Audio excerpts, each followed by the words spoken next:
And joining us live with more analysis on this is Paola Magni, Senior Lecturer in Forensic Science at Murdoch University. Appreciate you coming in. Thank you for joining us. Tell us firstly about this process of recovering the submersible in the first place. I imagine that's an extremely delicate operation. It's delicate and it's very, very complex because it involves different countries as well as different type of equipment that needs to be in place in the middle of nowhere in the ocean.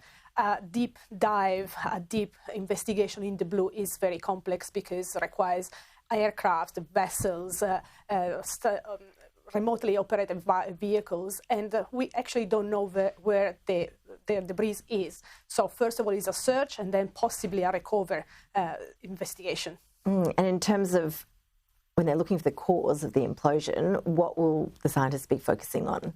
Every single piece of debris will give us information, because just for the piece that we find, the structure and the damages to the structure of the piece that we find can be very important. What is connected to the piece, maybe some chemical elements or some human debris that can be attached to the wreckage debris, can be important because can give us more to work on.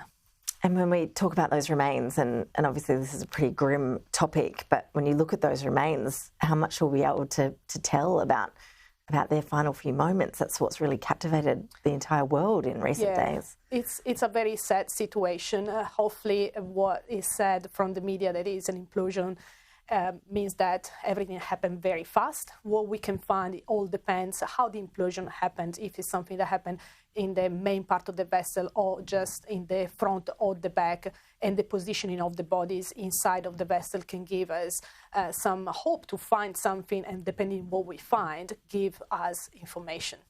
It's all happening pretty quickly, and I assume that that's really important, isn't it? That time would be of the essence in this sort of recovery operation. Absolutely, because we face environmental situation not just outside where the vessels of search and recovery are located, but also the water column from the vessel on the surface to the place where we find the debris. We have kilometers of waters. The water column is unpredictable. We have currents, we have animals, we have things that can move around underwater that can create more issues in the investigation itself. So time is pivotal in these situations. And the family will be desperate for answers, of course. In fact, the whole world wants to know what happened here. How long do you expect that sort of investigation would take? This investigation will take a lot of time, probably, because we have debris scattered around and we had to look into a very big space. And the space is not two-dimensional, it's three-dimensional. And is very complex because we can only work in certain conditions. So it's become very complex, and also the investigation involves different countries in the moment of rescue and recovery, but at the same time also people that are involved in the case itself.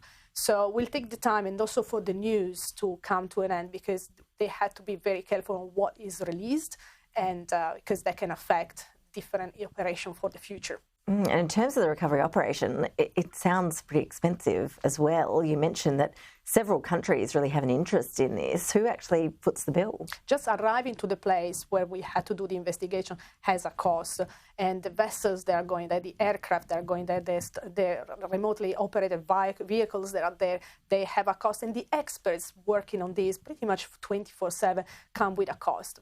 It is not very clear who is the country that will lead in terms of covering the cost. Probably it's going to be the United States.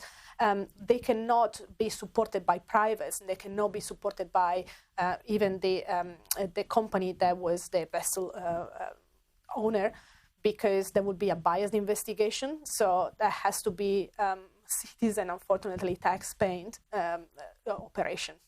Goodness, yeah, it'll be fascinating to see just what that bill comes to at the end of it. Paola Magni, really appreciate you making the time to come in and speak with us today. Thank you so much. for having me.